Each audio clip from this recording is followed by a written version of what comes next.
러시아 음식, 중국 음식, 막 한국 음식 다 이러잖아요. 음식만 들어도 이게 그냥 너무 글로벌한 네, 도시인 거잖아요. 되게 사실 지정학적으로도 이 동아시아에서 동북아시아에서 굉장히 중요한 곳이잖아요.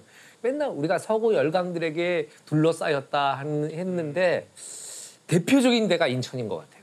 그 시작점이. 인천항이 정확히 언제 개항을 한 건가요? 개항은 1800년대 말이죠. 1890년인가? 뭐 개항 자체는 1883년도. 83년. 그러니까 이모군란이 있고서 1882년에 그리고서는 이모군란의 결과 개항을 하게 되죠. 네, 처음에 개항을 했을 때 이제 외국인들이 이 인천항을 통해서 한국에 들어오려고 하는데 굉장히 힘들었다고 하더라고요. 왜냐하면 우리는 조수간만의 차가 너무 커서 네. 밀물일 때만 근처까지 배가 올 수 있고 썰물일 때는 너무 멀리 배를 놓고 거기서부터 네. 걸어와야 되는 네. 거예요. 그래서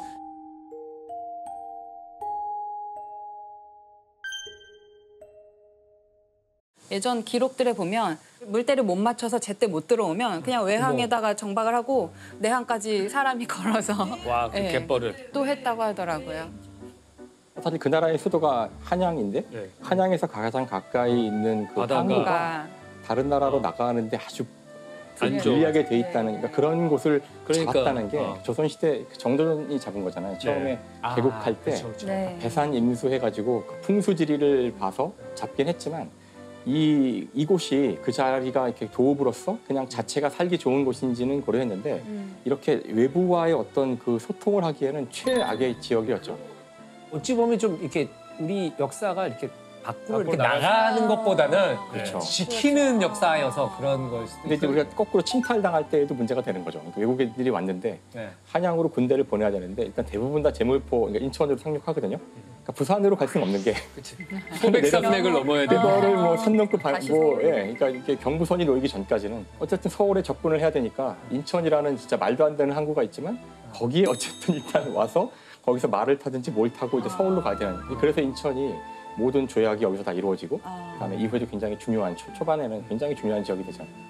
인천은 제가 볼 때 정말 우리나라 근대사에 배울 수 있는 박물관 같은 도시죠. 안 그래도 최초가 되게 많았잖아요. 네, 저희 그렇죠. 이번에 다니면서. 최초 호텔, 어. 그다음에 최초 영화관, 최초 영화가 맞아요. 애관극장. 대관극장. 깜짝 놀랐어요. 이 두 영화인이 안 가는데 저희가 갔잖아. 이 두 영화인이 안 가는데 저희가 갔잖아.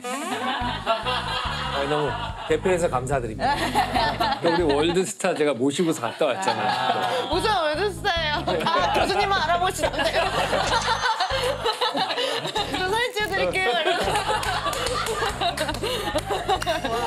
여기 진짜 민망했어 내가. 뭐가 유명해요. 진짜 여기는 근대적인 것하고 막 섞여 있고. 그러니까요. 너무 재밌는 것 같아요. 이런 건물 진짜 오래. 이런 건물. 어. 저것도 그러네. 이제 애관극장 이런 거 엄청 오래된 데 같은데? 어딨어요? 여기 오른쪽에. 그 앞으로 좀 한번 가보면 안 될까요? 애관극장 앞길로. 여기 맞죠, 이 건물? 네.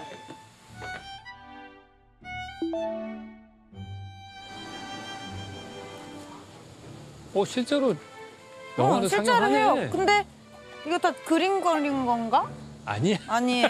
그 정도는 아니에요? 그 정도는 아니야. 와. 1895년 조선인이 설립한 최초의 극장이래. 와, 근데 이 크기가 그때부터 있었으면 진짜 아까 보니까 컸었겠다. 너무 큰 건물이었던데, 네. 보니까. 40대 이상 분들에게 잊지 못할 추억의 공간이래요. 좋다. 좋은 구경했네. 좋은 구경했다 진짜. 이것도 오래된 건물인가? 뭐? 그러니까 이 건물 되게 특이하네요. 되게 옛날. 그대로 남아 있어요? 어떤 거는 호텔 대불 호텔이었죠. 네. 대부로 그게 최초의 호텔인데 그 호텔은 다 부서지고 새로 건물을 만들었어요. 그래서 밑에 집 터만 보입니다. 들어가면은 이게 투명하게 박물관으로. 유리로 돼 있어서 박물관으로 돼 있어요. 최초의 호텔이 근대식 호텔이 우리나라에. 근데 그 안에 들어가면은 되게 재미난 기사들이 많아요. 일단은 그 옛날에 호텔 방을 재현해 놓은 방도 있고 그것도 있고 근데 무엇보다 거기에 오신 분들이 써놓은 그러니까 이 대불 호텔에 대한 커멘트를 다른 기록에 뭐 기사나 이런 데는 걸 모아놓은 게 있는데 당시에 남긴 맞아요. 기록을요. 그거를 모아놓는데 궁금하다.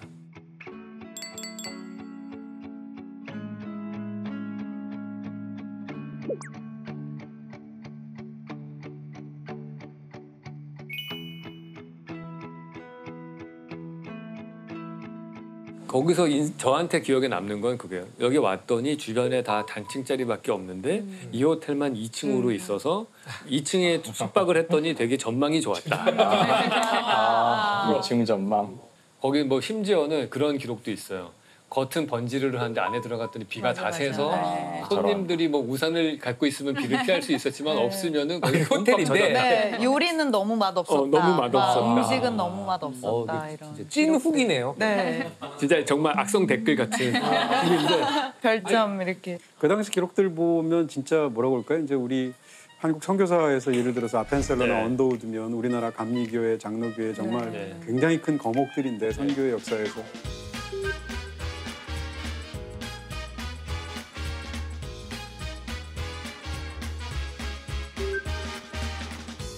그 사람들이 쓴 걸 보면 정말 이 마음을 그대로 다 솔직하게 네. 표현한 것 같은 때로는 심한.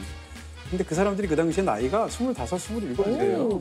그 사람들이 아무리 목사이고 아무리 선교사이고 이런 사람들이라 할지라도 제 동생이네요. 애들인 거거든요. 애들이네요. 네, 그러니까 그것을 다 가감 없이 토로하게 되는 거죠.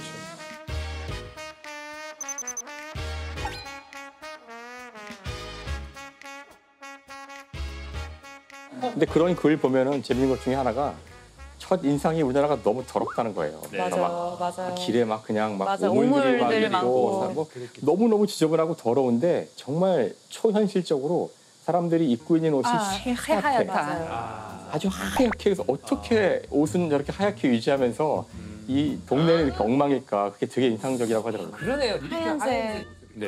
하여튼 그 호텔이 지어진 배경이 무조건 여기서 서울을 가려면 하룻밤 자고 가야 될 네. 거리여서 막 요구를 해서 만들어진 거래요. 맞아요. 그게.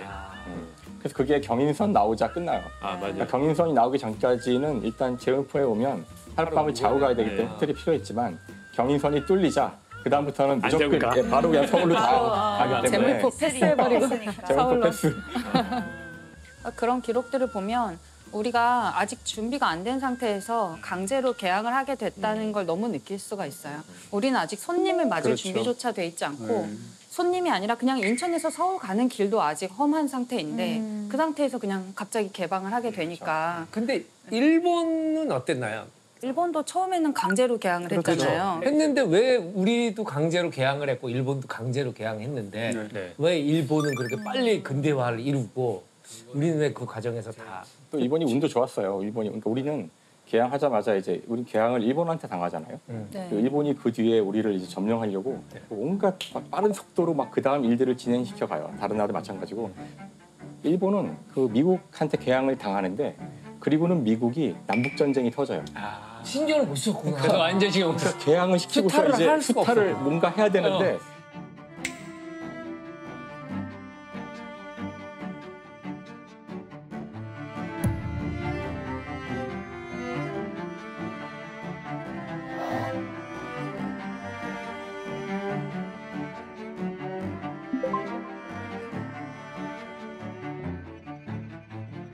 근데 그걸 할 수 있는 시간적 여유가 시간적 생기긴 여유가 했죠. 우리하고는 좀 달리. 전쟁. 우리는 정말 숨가쁘잖아요. 네. 열리자마자 진짜 몇 년 동안 우리 의지대로 한 게 아무것도 없어요. 어느 순간 문이 열린다. 1년 단위로 일 터져서 우리 다 외우느냐고 옛날에 그거 83년, 84년 그냥 매년 뭐가 터지는데 맞아요. 일본은 그게 좀 운이 좋았다고 하죠. 초반에. 아, 네 그러네. 사실은 한국은 서구의 입장에서 보면 미국 쪽에서 오든 아니면 이제 말레카 해협을 거쳐서 이제 유럽 쪽에서 진출을 하든 간에 한국은 발견하기가 가장 멀리 지리적으로 떨어져 있는 곳이고요. 그러네. 태평양으로 오면은 일본을 발견하게 네. 되어 있고 말레카 해협을 통해서 오게 되면 대만을 발견하거나 그렇죠. 중국 중국이죠. 쪽이잖아요. 그러니까 개항의 역사 같은 것들을 보게 되면 사실은 서구에서 강제로 개항당한 최초의 국가가 태국이거든요. 네. 그 다음은 중국이란 말이에요. 아, 그리고 이제 일본이라든지 이런 식으로 순서로 넘어가게 되는데 한국이 이렇게 외세들이 오는 입장에서는 가장 깊숙한 곳에 있었기 그렇죠. 때문에 지리적으로 너무 깊숙한 데 있어요. 네.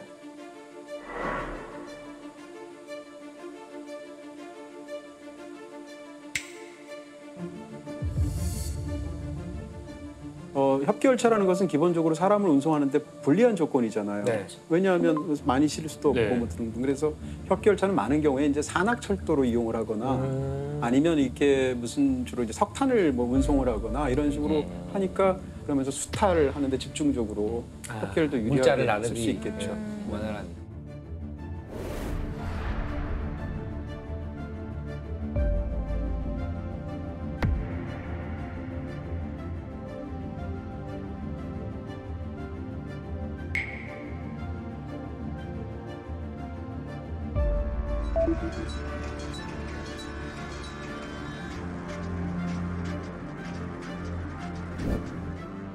김성 교수님은 오늘 협계 열차.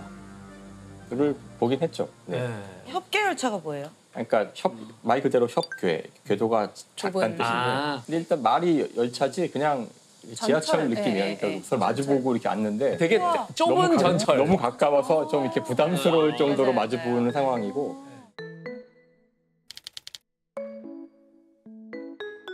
아 이게 협궤구나. 아 요거야? 이런 기차가 예쁘긴 하다. 예쁘다. 네. 장난감 같고.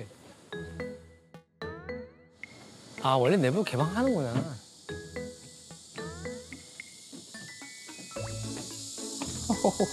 어. 야 옛날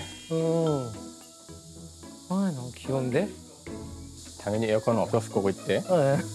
와 얼마나 힘들었을까. 아유 이렇게 앉으면 무릎은 안 닿잖아 그래도. 물론 안 닿아요. 여기 서 있을 수도 있네. 근데 되게 가깝게. 수명. 약간 옛날 광고 중에 그런 거 있어요. 저 여기서 내려요. 막 이러면서 아 남자가 따라 내리는 것도 있고 막 그랬지. 아 너무 화장실도 귀여운데? 있어.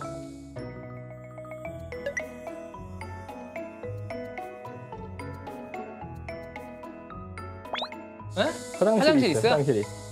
지금도 없는 화장실이. 되게 냄새 날 텐데. 근데 그런 작은 그 기차인데 거기 화장실도 있더라고요. 그 와중에. 제가 볼 땐 너무 느려서 다음 역에까지 참을 수가 없었던 거예요. 그렇지. 그렇겠지. 타보셨어요? 지금은 탈 수 아 움직이지 움직이지 않죠. 않는 걸 탈 수.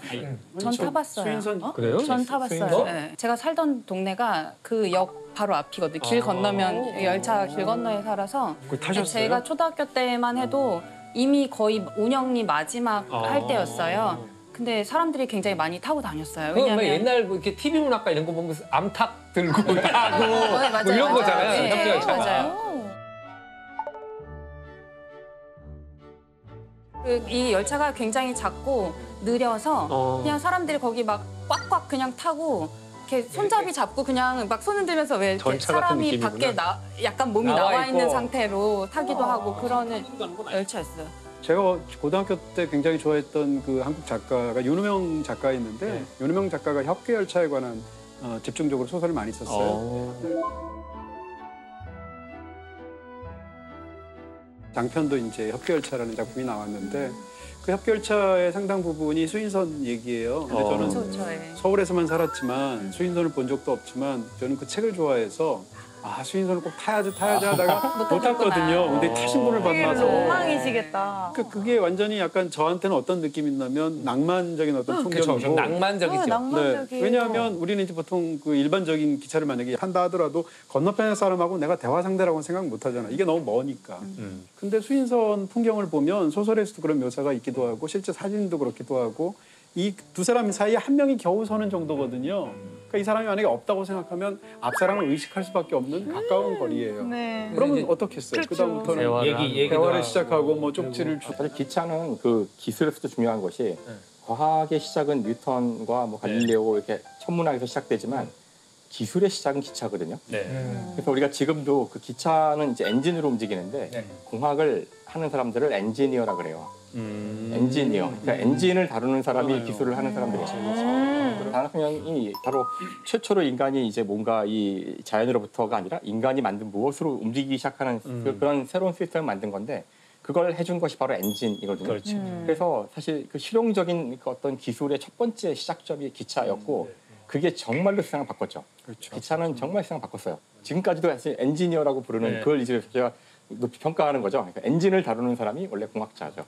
감독님은 상업 네. 교수님이랑 인천 상륙 작전 기념관에 기념관. 다녀오셨어요. 인천 상륙작전이 우리가 아는 모든 그 6.25 전쟁의 터닝 포인트가 네. 됐는데 오늘 가서 눈으로 확인하니까 오 굉장히 좀 그 현실감이 좀 왔었던 것 같아요. 맞아요. 사실 그 상륙 작전 자체가 되게 위험한 작전이에요. 왜냐하면은 그 적지에 그냥 툭 떨어진다는 게 현대전 같은 경우는 하루에 사용하는 그 총탄의 양이 엄청나거든요. 나 혼자서 그냥 바바방 뭐 한 1000발은 쏴야 될 텐데 네. 몇만 명이 따다당 1000발을 쏘려면 1000만 발이 필요하다는 얘기예요. 네. 보통 몇만 명이 상륙하잖아요. 와, 총알 양만은 1000만 발의 그 총탄이 계속 보급이 돼야지만 이 사람들이 싸울 수 있고 그렇구나. 이 사람들이 하루 3끼를 먹어야 되잖아요. 적지에서. 평소에도 사실 군대에서 가장 중요한 건 보급이에요. 우리 한 6명이 뭐 이렇게 어디 여행 가도 너무 그날 밤 힘들죠. 예, 네. 밤에 자고 아침에 일어나서 뭐 제대로 움직이고 뭐 이게 하는 게 쉬운 일이 아닌데 몇만 명이나 되는 이 인간들을 다 이동시켜서 더군다나 여기는 적지에 떨어져서 지금 이 보급도 확실하지 않고 그런 상륙 작전을 하면 대개는 되게 위험한 상황이라 상당한 모험을 하는 거예요.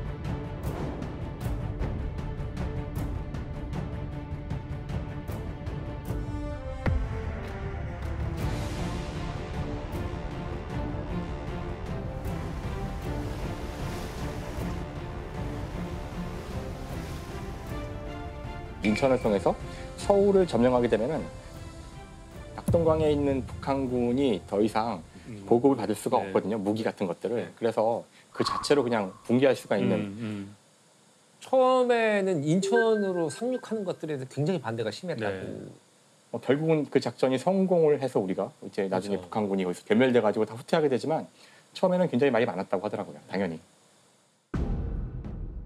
조수간만의 차 때문에 바닷물이 저 끝까지 들어와야지만 배를 타고 최대한 병사들이 이 갯벌을 걷지 않고 쉬는 시간은 그러니까 만조가 됐을 때부터 물이 빠지는 요 한 잘해봐야 한 2시간, 3시간 남짓 동안 모두가 내려야 돼요.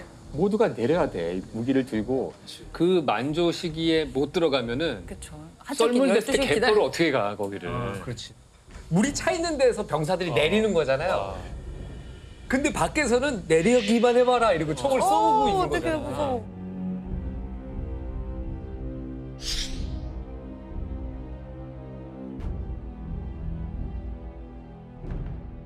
그래서 인천상륙 작전 같은 경우는 2단계로 작전이 이루어져요. 오늘 가보셨지만 거기 월미도가 네. 월미도에 북한군이 있었어요. 당연히. 이거를 그냥 놔두고 이쪽으로 상륙을 하게 되면은 뒤통수를 맞을 수가 있어요. 그렇지. 그래서 월미도는 반드시 점령을 해야 되는데 그래서 이 스팟들을 이름을 빛의 삼원색 RGB를 따서 맨 위가 레드, 여기가 그린, 여기가 블루. 그래서 세 지점인데 그린 먼저 상륙을 하고 그 다음에 이제 다시 만조가 됐을 때 나머지 상륙을 하고. 그러니까 그걸 처음에 할 때 월미도 상륙하기 전에 먼저 이제 팔미도에 등대가 네. 있거든요. 네. 사실상 이제 팔미도에 상륙을 해서 등대를 이용하게 되는 것이 처음인데 아 그게 그 등대를 키면서 시작한 그렇습니다. 그- 네, 영화에서 이제 그런 것들을 보통 묘사를 하는데요. 아침 6시가 되면 팔미도에 들어가게 돼서 점령을 하거든요. 네.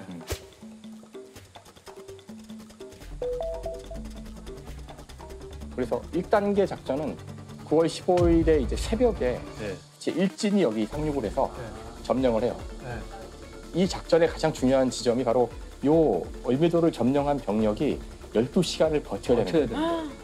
물이 빠졌기 때문에 그냥 여기 있어야 돼요. 12시간을 버티면 그 다음 만조가 됐을 때 다른 부대가 이 다른 두 장소로 상륙을 할 수가 있어요. 그래서 그날 오후 5시 정도 다시 만조가 됐을 때 나머지 상륙을 하고.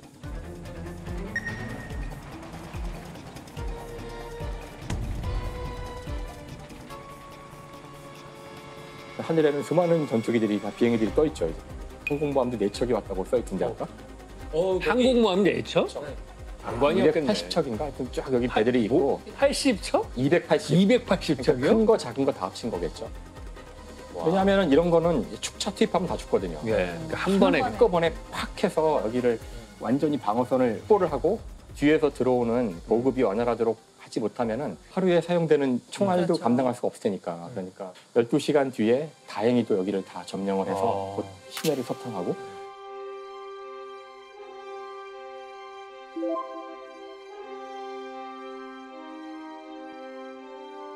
남아있는 그 사진들 보면 상륙작전을 할 때 병사들이 나무 사다리 들고 뛰거든요. 그래요? 네, 왜냐하면 도착했을 때 그쪽 지형들이 이미 월미도 같은 경우에는 당시에도 이미 해수욕장이 작은 게 있었다고 네. 하고 뭐 축대 같은 것들도 있고 이런 게 있다 보니까 거길 넘어가야 되는데 나무 사다리 들고 가서 두고 그걸 이제 넘어가서 마치 무슨 중세의 공성전을 하듯이 그때 얼마나 무서웠을까. 그러니까요. 올라가는 저 순간. 위는 막 총알이 날라오고 있었을 거 아니야.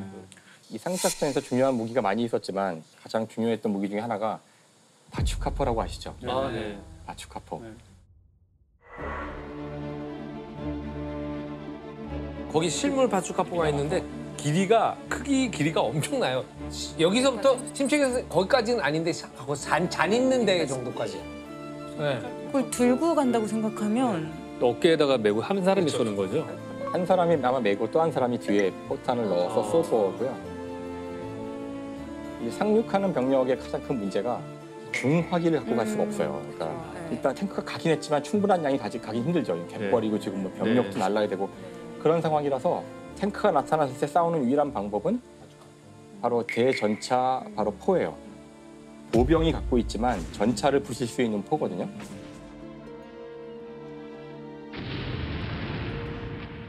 날아가서 부딪히면 이제 화학 작용으로 녹여서 안으로 그 화학 제트를 뿜어내요. 다 녹아버리는 거죠. 네.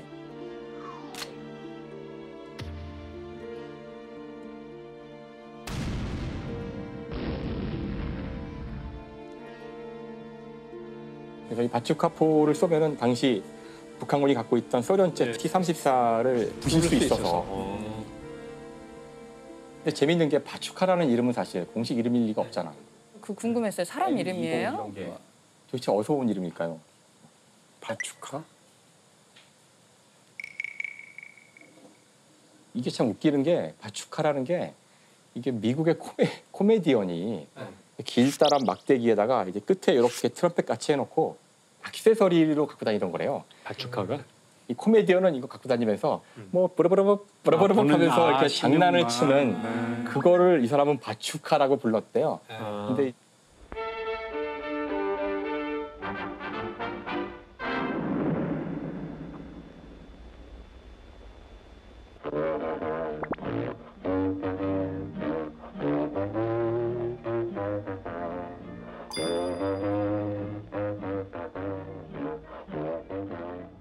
이동규 선생님 오늘 상륙 지점에 갔다 오셨다. 예, 말씀해 주셨던 그 세 개의 지점 중에서 월미도에 있었던 최초의 상륙 지점. 저는 사실은 훨씬 더 당시의 분위기를 느낄 수 있는 뭔가를 사실은 현장에서 느끼고 싶어서 간 건데 근데 아니나 다를까 좀 당시를 연상하기는 어려운 그래도 그 지점에 왔다. 아, 여기군요. 신경 쓰지 않으면 그냥 지나칠 것 같은 지점에 있네요.